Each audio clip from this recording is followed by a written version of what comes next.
São as diversas respostas a essa pergunta que constituem os diversos ramos das religiões arianas. Então o hinduísmo, ele é um monte de religiões. Por quê? Porque no decorrer da história da civilização hindu, os sábios deram várias respostas, certo? Ou várias nuances de resposta para essa pergunta. Certo? A resposta fundamental é que, em última análise, tudo é o absoluto. Tudo que é um eu é o absoluto. Certo? E o único, vamos dizer, núcleo de identidade que você tem em você mesmo é justamente o do absoluto. E que tudo mais é algo que se agrega posteriormente.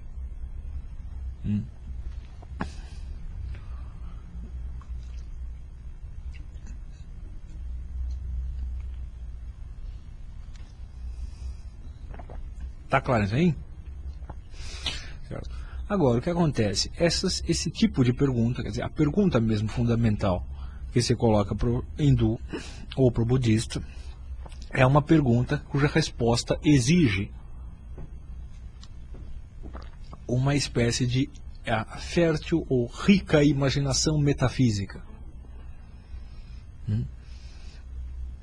Para vocês verem isso, constatarem isso, basta vocês mesmos se perguntarem, certo? O que sou eu? Ou quem sou eu? Certo? E vocês vão ver que todas as respostas que vocês dão à pergunta quem sou eu, certo? São posteriores ao seu próprio eu.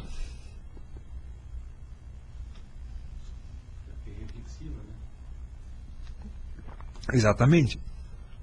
Certo? Então, quer dizer, a responder essa pergunta, certo, exige que o sujeito dê um salto, certo, cognitivo. Tá claro isso aí?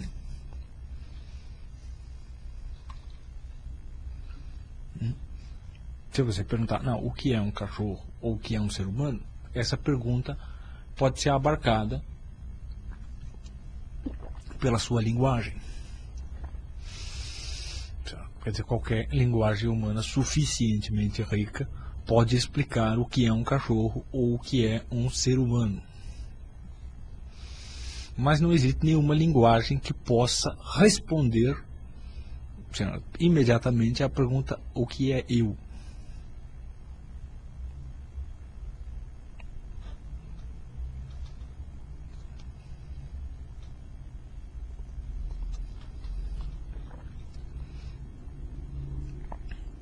Está claro isso aí?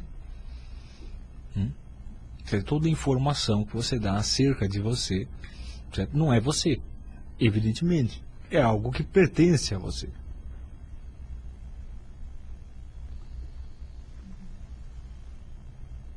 Está claro isso aí?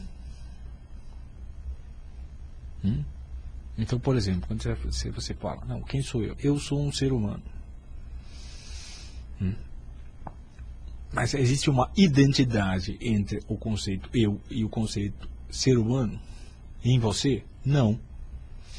Se existisse essa identidade, um outro não poderia ser ser humano. Não seria possível que existisse um outro ser humano.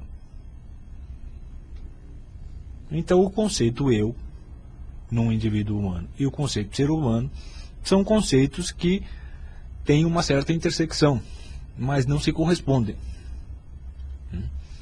Depois eu poderia responder, eu sou o filho de fulano de tal.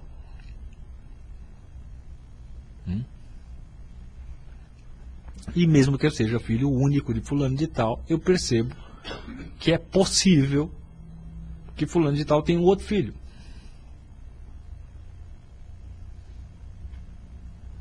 E, portanto, também não há uma identidade entre um conceito e outro.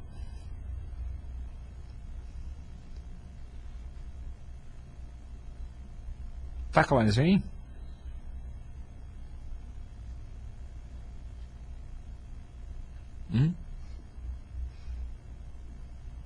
Quer dizer, esse conceito, na verdade, o conceito de eu, ele é tão sutil que a criança pequena, quando começa a aprender a linguagem, ela não consegue perceber a que esse nome se refere.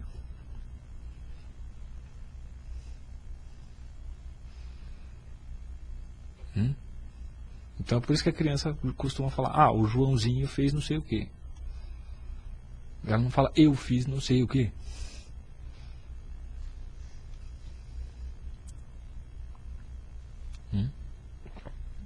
Porque ela não capta a ligação entre esse nome e uma forma sensível. Quando você fala Joãozinho, ela lembra das mãos dela, dos olhos dela, ela lembra de um monte de aspectos do ser dela, que se chamam Joãozinho, que no conjunto chama Joãozinho. Mas quando você fala eu, isso é tão abstrato que ela não consegue captar.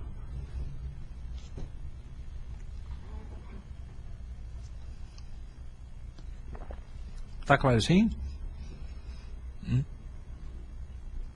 Isso quer dizer que o conceito de eu, ele serve como ponto de partida para uma percepção do absoluto, justamente por ser um conceito de natureza puramente intuitiva. Quer dizer, não há um conjunto de nomes que descreva a experiência do que é eu.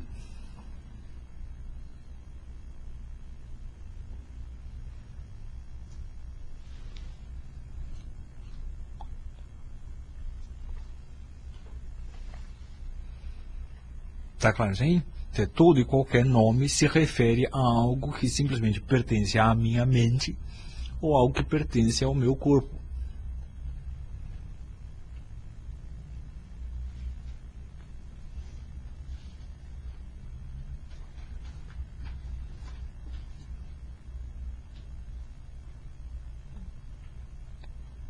Está claro, sim? Tudo que eu falo sobre mim mesmo corresponde a Nama ou a Rupa. Menos a palavra eu. Porque eu sou justamente aquele que é o possuidor desse Nama e desse Rupa.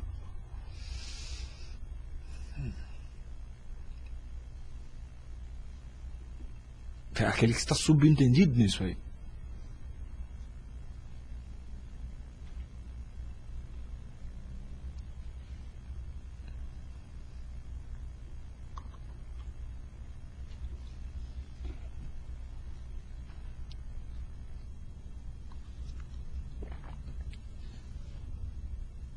Está claro isso aí? Certo. Então, por exemplo, quando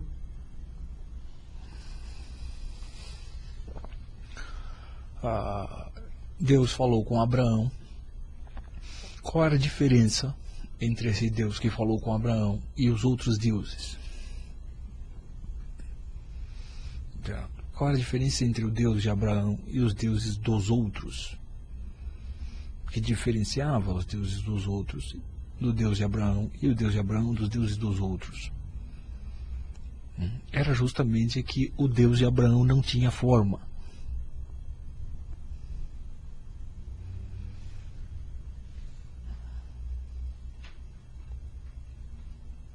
Quer dizer, não dava para fazer uma figura do Deus de Abraão.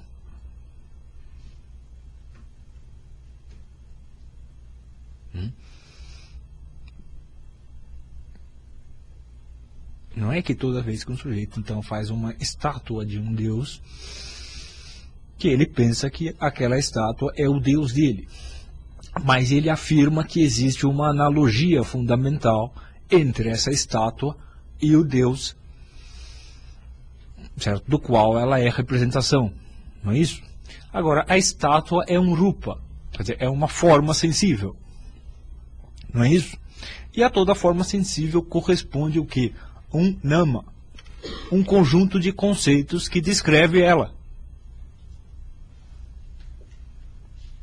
Então, quando você representa um Deus numa estátua, você está dizendo que esse Deus é abarcado por um conjunto de nomes.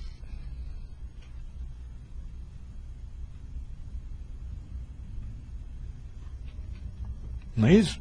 Você está dizendo simultaneamente que ele é representável por um conjunto de nomes.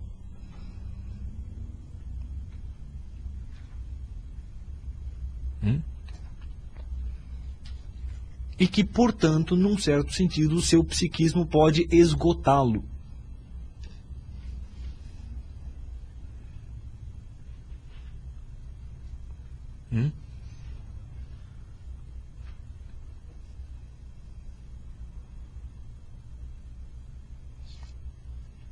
Tá claro isso aí?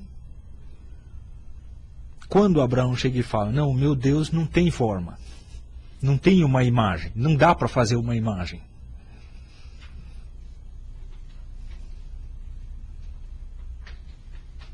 Ele é invisível. Essa invisibilidade corresponde exatamente ao que os hindus fazem quando eles falam, olha, o Atman Supremo é o eu é o Atman e o Atman é o eu. Os dois estão colocando, então os rishis, os sábios que fizeram os Vedas, e o Abraão estão colocando o quê? O absoluto fora da esfera de Nama e Rupa.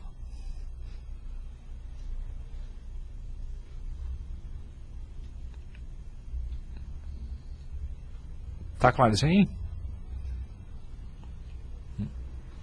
Isso é a mesma coisa que faz o taoísmo, quando logo de cara ele dá um nome para o absoluto, quer dizer, tal, e fala, e tal significa caminho, ou via. Mas o taoísmo começa, a primeira coisa que ele fala sobre o tal é que o verdadeiro, o tal que pode ser trilhado não é o verdadeiro tal. O caminho que pode ser trilhado não é o verdadeiro caminho.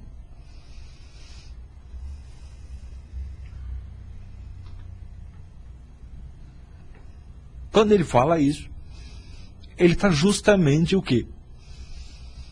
Lembrando você da característica fundamental do absoluto, que é estar além de Nama Rupa.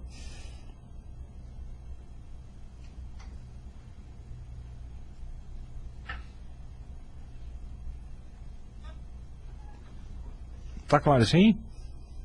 Quer dizer, justamente o que funda, o elemento comum e fundante das tradições, é justamente essa distinção absoluta de planos. Por um lado, existe a mente humana e o corpo humano, e o que eles podem abarcar. E por outro lado, existe um outro negócio que está além, tanto da mente quanto do corpo.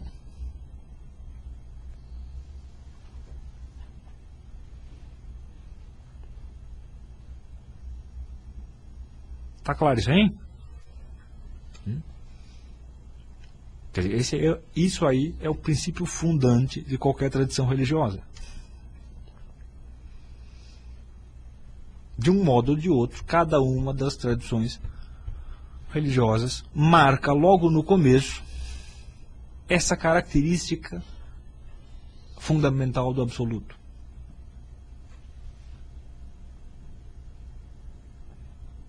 Isso pode ser marcado de diversos meios, certo?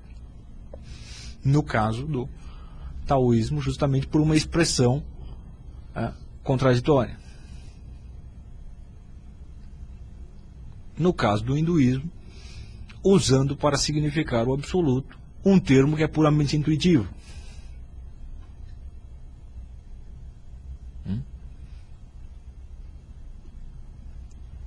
E no caso de Abraão, no caso das tradições semíticas, simplesmente afirmando que esse Deus não tem forma.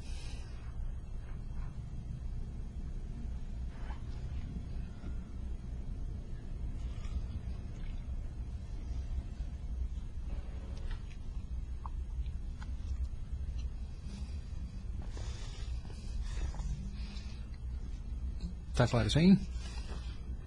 Então vamos lá. Vamos ver para onde que a gente vai andar agora.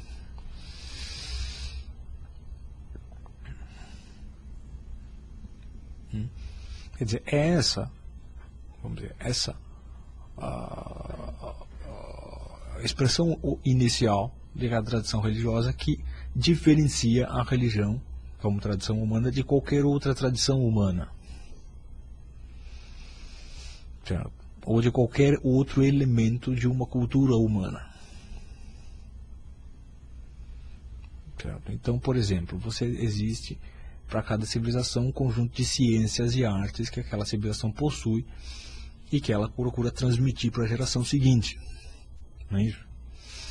Mas a humanidade inteira sempre viveu assim, tentando transmitir o que ela já sabia para a geração seguinte. Certo? Nenhuma, certo, ciência ou arte se propõe que o seu objeto, desde o começo, transcende a capacidade conceitual humana. Quer dizer, a primeira coisa que o sapateiro diz ao ensinar o aprendiz de sapateiro não é: veja bem, o objeto dessa ciência, que é o sapato, é incompreensível. Né? O verdadeiro sapato é incalçável. Certo?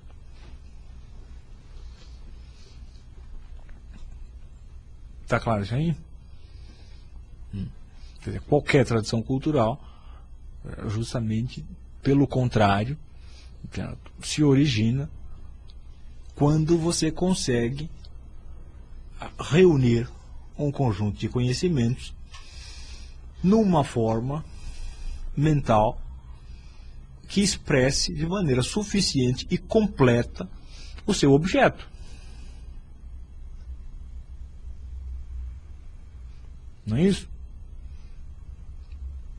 Quer dizer, uma arte ou uma ciência está consolidada numa cultura justamente quando o conjunto de meios que significam o objeto, ou que expressam, o conjunto de meios linguísticos ou nominais, que expressam, ou idiomáticos, que expressam o objeto, é suficientemente completo.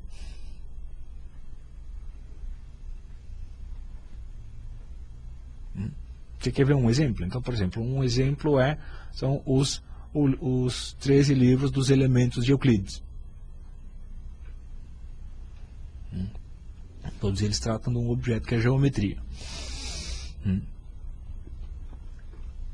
Quer dizer, se você romper a cadeia histórica de ensino da geometria a partir dos elementos de Euclides. Então, Euclides ensinou para uns discípulos, que ensinaram para outros discípulos, que ensinaram para outros discípulos, não é isso?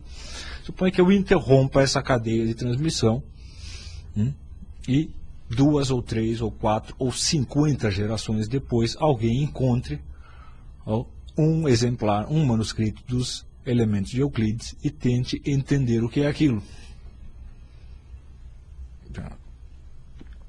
O que vai acontecer? O que vai acontecer é que é perfeitamente possível reconstituir completamente a ciência da geometria tal como Euclides a conhecia por meio do registro que ficou.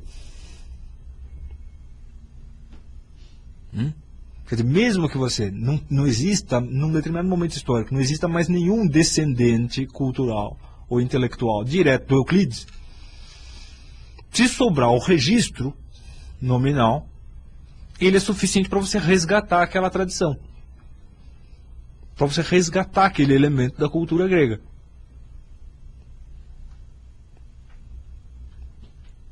Está claro isso aí? Por quê? Porque o próprio objeto está dentro dos limites de Namarupa. Quer dizer, ele não é maior do que a capacidade conceitual humana. Ele é menor.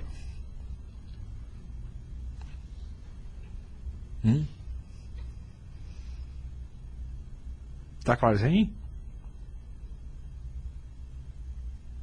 Já a religião não é assim. Como seu objeto fundamental, certo, transcende Namarupa, se num determinado momento o ensino de uma religião é cortado, ele não pode ser recuperado na geração seguinte. Quer dizer, se uma geração humana, certo, não aprender o hinduísmo da geração anterior, na outra geração não haverá mais hinduísmo. O registro nominal do hinduísmo não é suficiente para resgatá-lo. Isso vale também para o cristianismo, o judaísmo e assim por diante. Mas se de uma geração para outra pode ser expresso, a posterior pode compreendê-lo, por que a compreensão não pode vir só na forma escrita?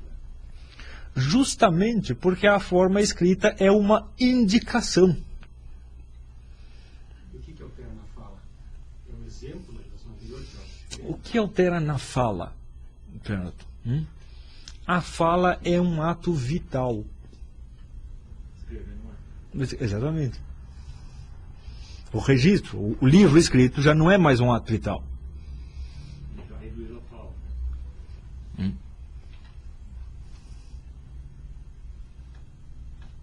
Certo? Em algum momento, o que as religiões vão falar? Em algum momento, Brahma falou para fulano tal coisa. E ele ouviu.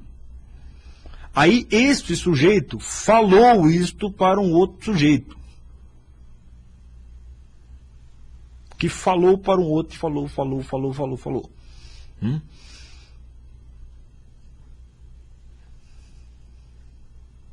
E assim por diante. Quer dizer, é esta, vamos dizer, ligação vital que faz com que aquela religião seja uma religião ainda. Quer dizer, ela é uma imitação de um ato vital do próprio Deus.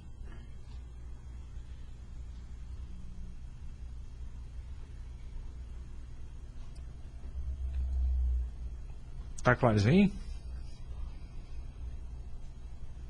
Por quê? Porque o próprio Deus, não pode ser abarcado conceitualmente. Quer dizer, a experiência mais comum é que a cada geração, de qualquer tradição religiosa, tenham que surgir novos comentários à Escritura, ou à tradição anterior, porque a própria Escritura não expressa o conteúdo para aquela geração.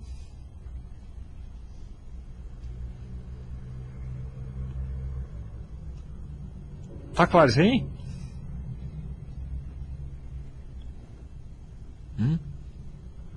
Então, por exemplo, se eu abrir a Bíblia agora,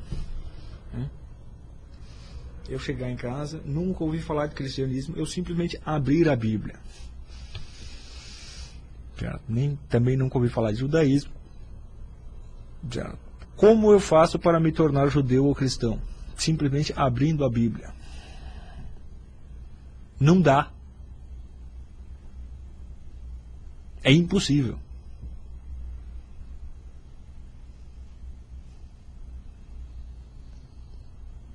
Como eu faço para entender o que significava o Deus de Abraão para Abraão?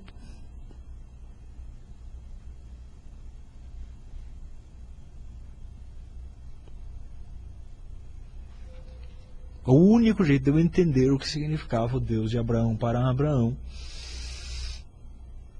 é entender isso a partir de um sujeito que entendeu isso de um outro sujeito, que entendeu de outro sujeito, que entendeu de Abraão, que entendeu do próprio Deus.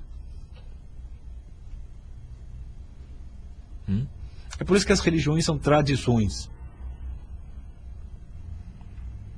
Quer dizer, elas são trazidas de geração em geração para a geração seguinte.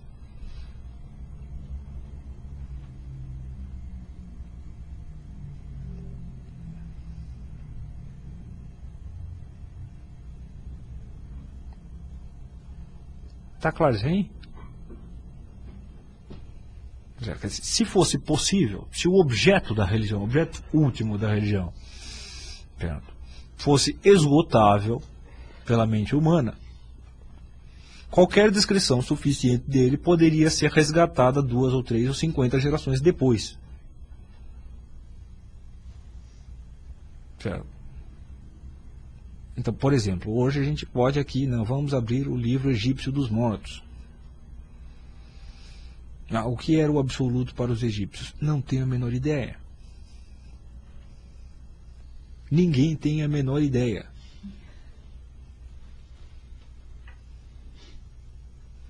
E se tiver um conjunto de obras que explique cada uma dos conceitos inerentes a uma religião, não é suficiente também? Também não é suficiente. O máximo de compreensão que você pode ter de uma religião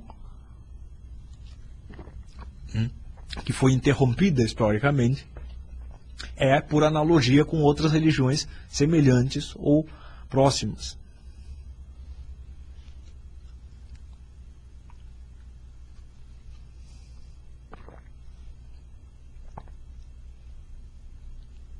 Tá claro isso aí?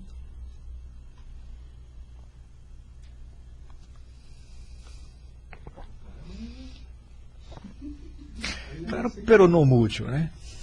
Na verdade, eu falo o que você disse, mas eu não consigo entender se algo que não é abarcável pela inteligência humana também não é possível ser expresso pela fala, porque não é abarcável.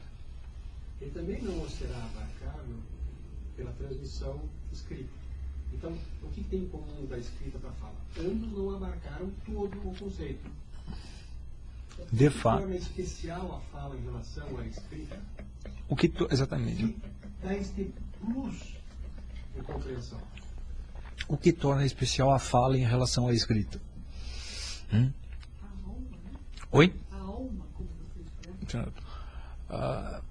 Veja bem, não é exatamente a alma, certo?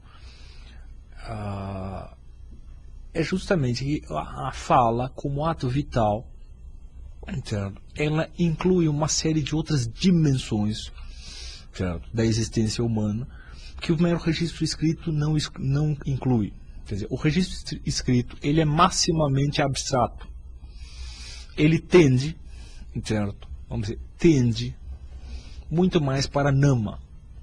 Então, por exemplo, o escrito não parece com o que você falou. Então, por exemplo, você não tem a menor ideia, lendo uma língua totalmente desconhecida, você não tem a menor ideia de como ela soa. Não é isso? Você tem alguma ideia de como que é? Se botar aqui um monte de letras árabes, você tem alguma ideia do som delas? Mesmo que você possa entender, você não tem a menor ideia do som. Não é isso? Então, você não tem ideia, por exemplo, da musicalidade daquela língua.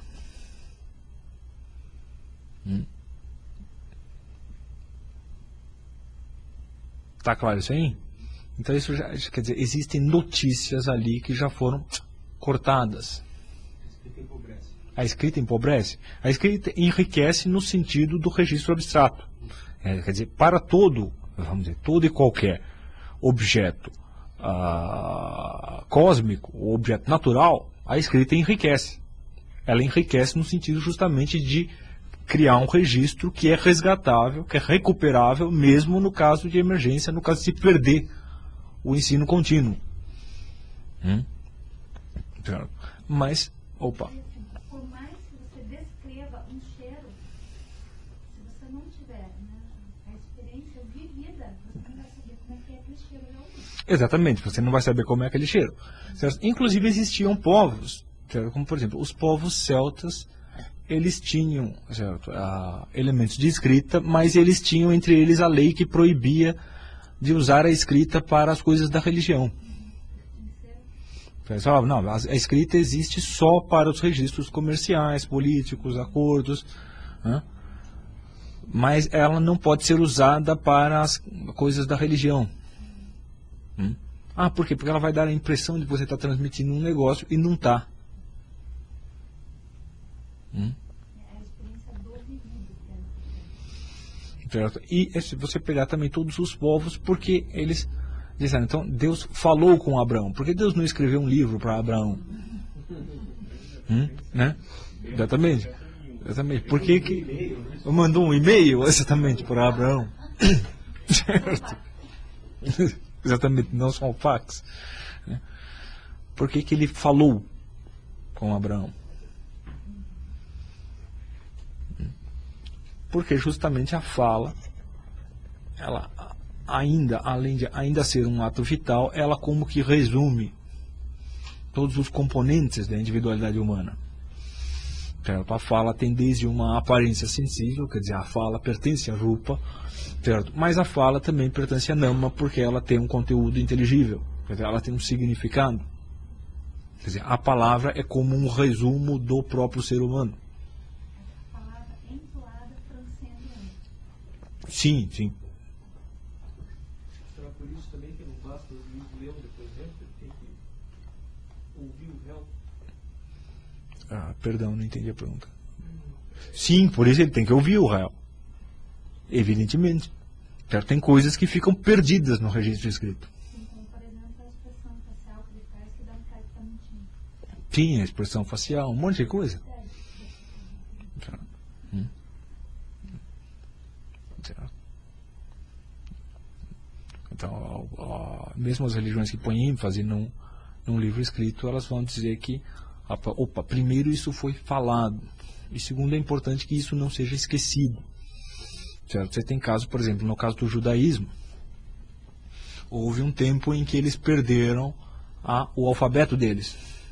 Quando eles foram escravos na Babilônia, eles passaram tanto tempo lá que eles esqueceram o alfabeto deles e depois tiveram que recriar um alfabeto que é totalmente estranho à língua deles. Mas eles não perderam a narração oral, certo? Dos hinos e da descrição dos ritos e tudo mais. Porque sabendo, se a gente perder isso aqui, perdeu tudo. Mas o alfabeto não era tão importante assim.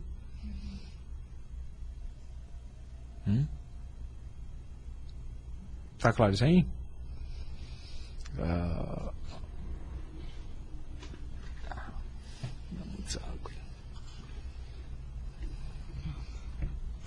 Obrigado.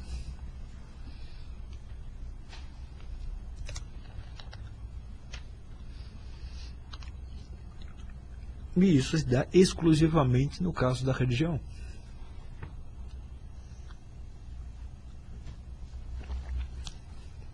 Certo? Qualquer outro componente da cultura humana só tem a ganhar com o registro escrito.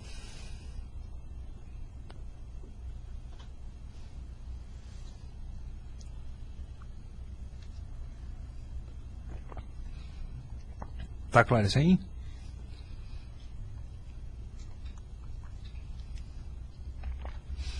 Isso quer dizer que o absoluto ele só pode ser captado como uma experiência direta e individual.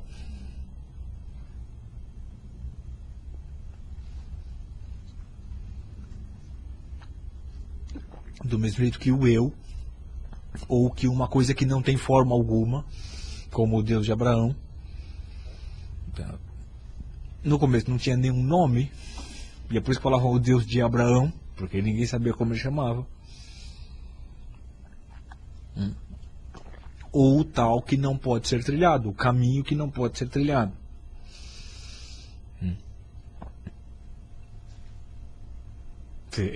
A expressão, um caminho que não pode ser trilhado, é algo que não dá para você imaginar, certo? Ou conceber abstratamente, não é isso? E muito menos para você ver.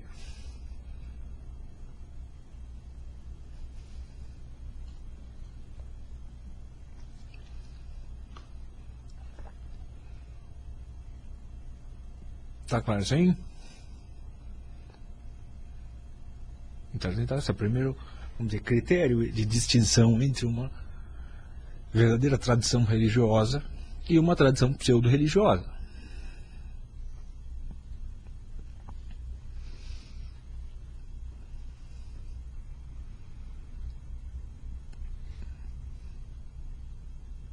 Tá claro isso aí?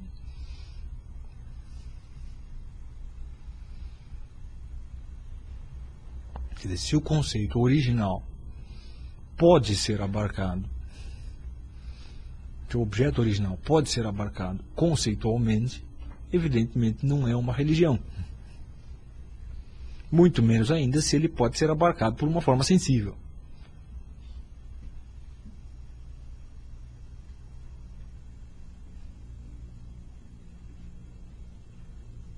Tá claro isso aí? Mas se esse é um dos lados do que caracteriza uma religião original, também o outro lado é o fato deste mesmo absoluto ele se agarrar a uma forma sensível e a um conjunto de conceitos.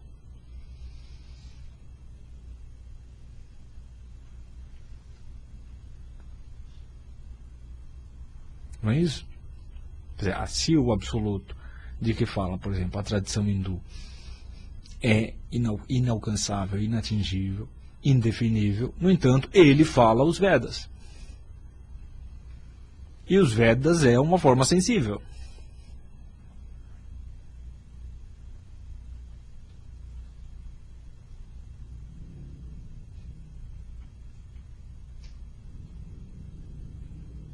Não é isso? Mesma coisa o Deus de Abraão.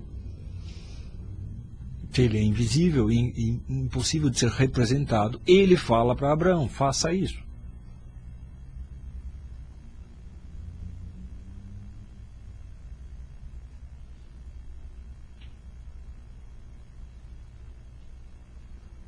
Não é isso?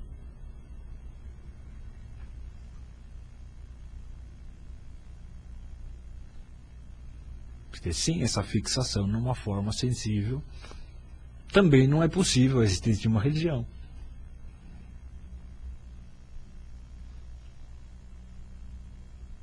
Dizer, o absoluto não é, de modo algum, fundar uma religião.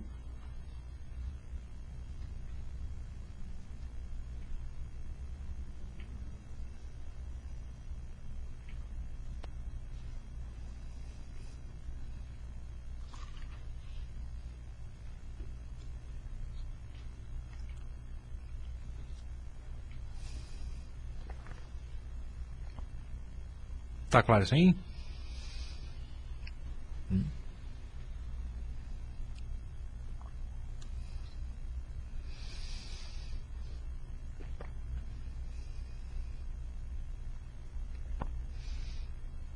A fundação de uma religião é justamente a fixação do absoluto numa forma compreensível.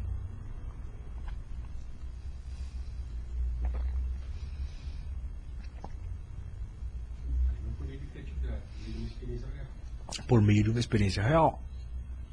Exatamente, não por meio de criatividade, não é uma elaboração. Os Vedas, segundo os hindus, não é uma elaboração dos sábios que escreveram. Eles simplesmente ouviram. Do mesmo jeito que a ação de Abraão de sair do seu país, não é que ele achou, ele concluiu que Deus não queria que ele ficasse morando naquele lugar que só tinha idólatras e que ele deveria se afastar. E que se ele fizesse isso, Deus o recompensaria com uma descendência numerosa.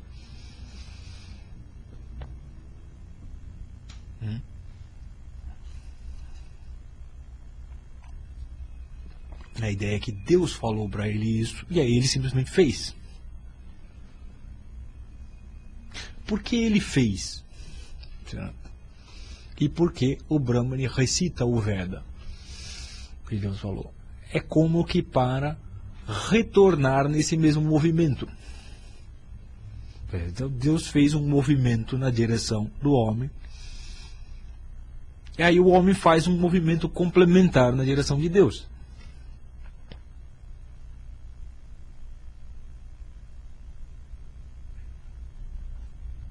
Então Deus chega para Abraão e fala, sai do seu país e vai para tal lugar. Aí ele sai. Então, por que ele sai? É só para ter uma descendência numerosa? Não, ele faz porque saindo ele volta na mesma direção da onde veio essa voz.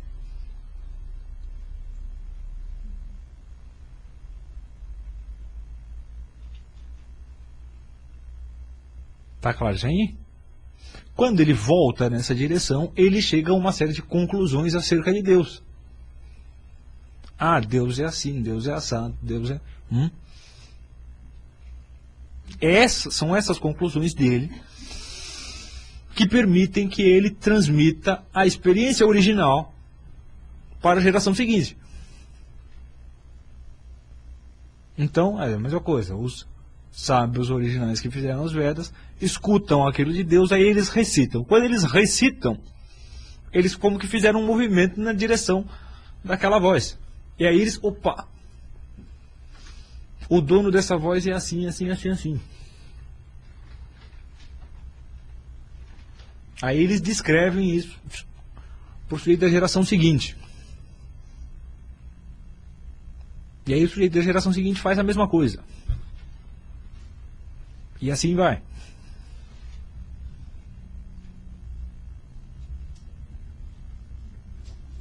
Tá claro isso aí?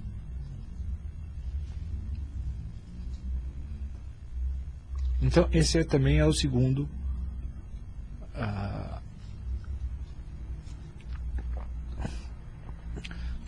um outro elemento comum a todas as tradições religiosas.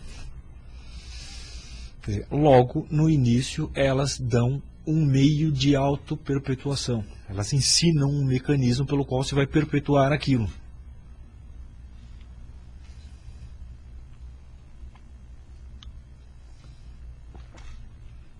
Então, no caso dos Vedas, é justamente a recitação deles.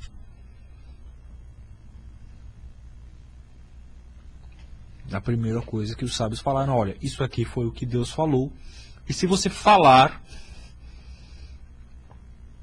você vai entender quem é o Deus que falou e do que ele falou.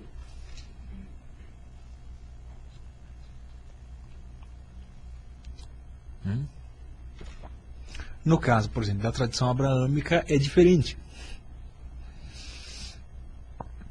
Abraão não fala para o filho dele que ele fale as palavras que Deus falou para Abraão. Mas ele ensina um outro método de preservar aquela tradição. Que é, olha, Deus vai sempre dizer para você abandonar alguma coisa. Se a cada geração a gente abandonar uma coisa específica que Deus mandou abandonar, a gente se aproxima dele de novo.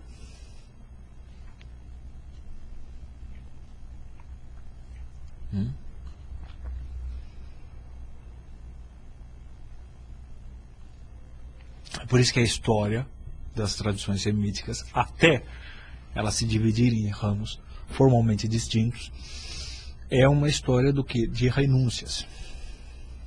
De uma geração para outra, Deus falando, olha, não faça isso, ou não fique em tal lugar, ou não tenha tal coisa.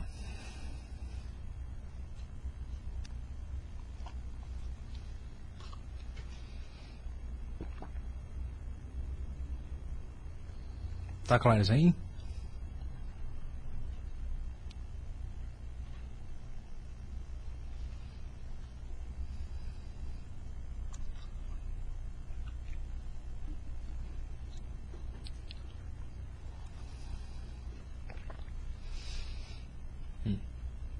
Quer dizer, algumas tradições, então, elas têm meios de perpetuação tão sutis que elas, durante várias gerações, têm um número muito pequeno de membros. Então, por exemplo, a tradição de Abraão tinha só os descendentes dele. O taoísmo se diz que nas 10 primeiras gerações tinha um membro. Então se diz que Lao Tse ensinou para um, que depois ensinou para um, que ensinou para um, e assim foi durante as 10 primeiras gerações.